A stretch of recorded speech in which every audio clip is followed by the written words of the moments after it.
Beautiful souls, welcome back to Sanity and Tranquility Hub, where cloudy minds transform to clarity. I'm Sakinat, and today we're diving into a deeply important topic that touches every single one of us, one way or the other: resilience, and why it's so crucial for our mental well-being. So, if you've been feeling emotionally drained, stuck, or just unsure how to cope, you're not alone, and this video is for you.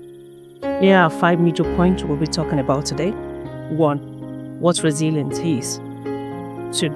Why resilience matters for mental well-being. Thirdly, we will share real-life examples. And number 4, common signs and symptoms that may indicate a person is struggling with low resilience and the effect of low resilience on their mental health. And lastly, we'll talk about how to build resilience. So what is resilience? Let's start by breaking it down. Resilience is the ability to bounce back from stress, setbacks, or adversities. It's not about ignoring pain or pretending everything is fine. It's about facing challenges heads-on and finding healthy ways to move through them. Picture it like this. Life is a storm, and resilience is your inner anchor. It doesn't stop the storm, but it keeps you grounded until it passes. And the good news is, resilience isn't something you're either born with or without. It's a skill, one that you can nurture, practice, and grow over time. Second point, why resilience matters for mental well-being.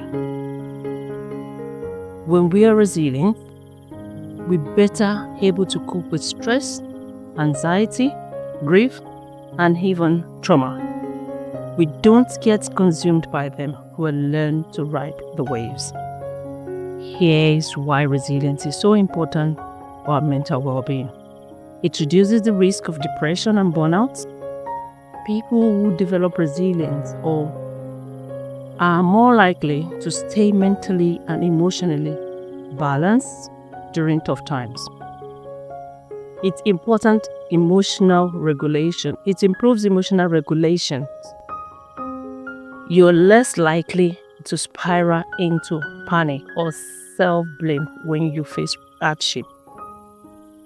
It boosts self-esteem and confidence. Every challenge you overcome becomes evidence that you're capable and strong. And lastly, it fosters hope and optimism, which can be a powerful antidote to despair. So, number 3,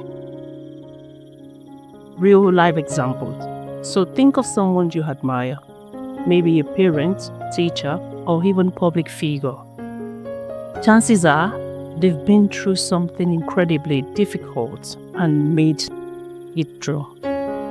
Whether it's surviving a painful breakup, losing a job, or dealing with illness. Resilient people don't escape struggle. They grow through it. And they come out the other side wiser, more grounded, and more compassionate. I've seen this in my own journey, and maybe you have too. If you're watching this, you're already survived 100% of your worst days.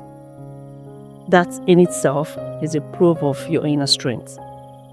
So point number 4 is some common signs and symptoms with example that may indicate a person is struggling with low resilience and the effects of low resilience on their mental well-being.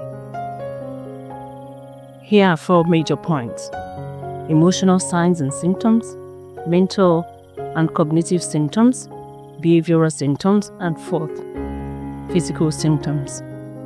So we treat this one after the other. Emotional signs and symptoms are frequent overwhelm, that is easily stressed by every challenge and small setback feels catastrophic.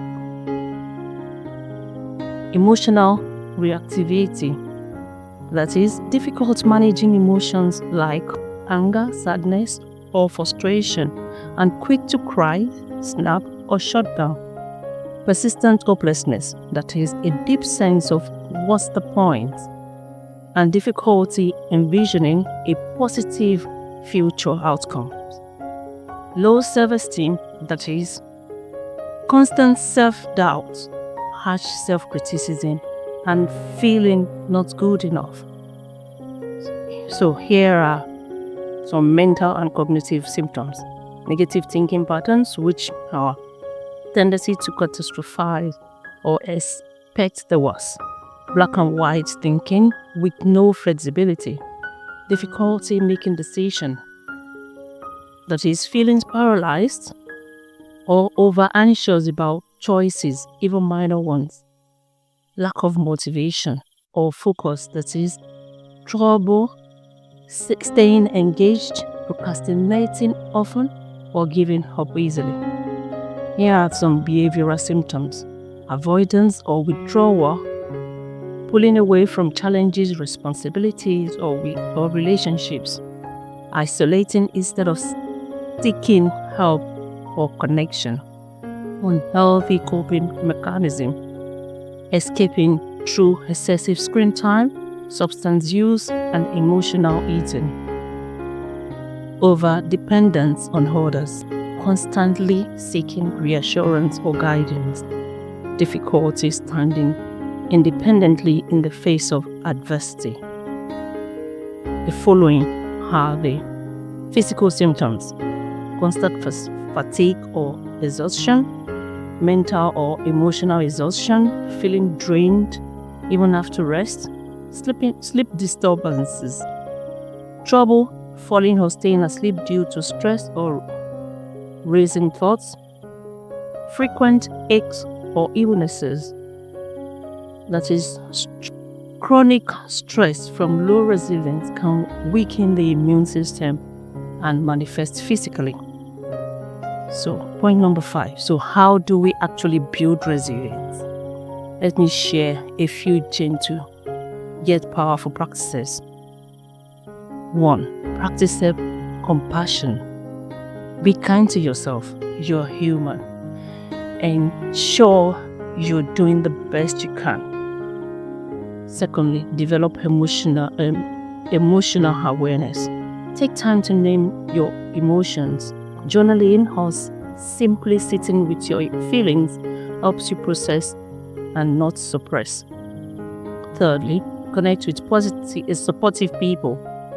You don't have to go through things alone. Seek out those who uplift and validate you. Stay grounded with routines. Even small rituals like morning tea, mindfulness, walking, or even reflection can offer stability when life feels chaotic. Learn from your experience. Ask yourself, what is this challenge teaching me? It doesn't make the pain go away, but it gives it meaning. And lastly, don't hesitate to seek professional help, like therapy, coaching, or support groups can make all the difference. In summary, it's important to remember everyone experiences some of these symptoms at different points in life. However, persistent pattern over weeks or months, especially after adversity, can indicate a need to build resilience. Remember, resilience is not about never falling. It's about rising again and again, a little stronger each time. Every time you choose healing, rest, or honesty, you are building your mental well-being. If this message resonated with you, please like, share, or comment below. I'd love to hear how you've developed resilience in your own life or where you're struggling. Let's support each other.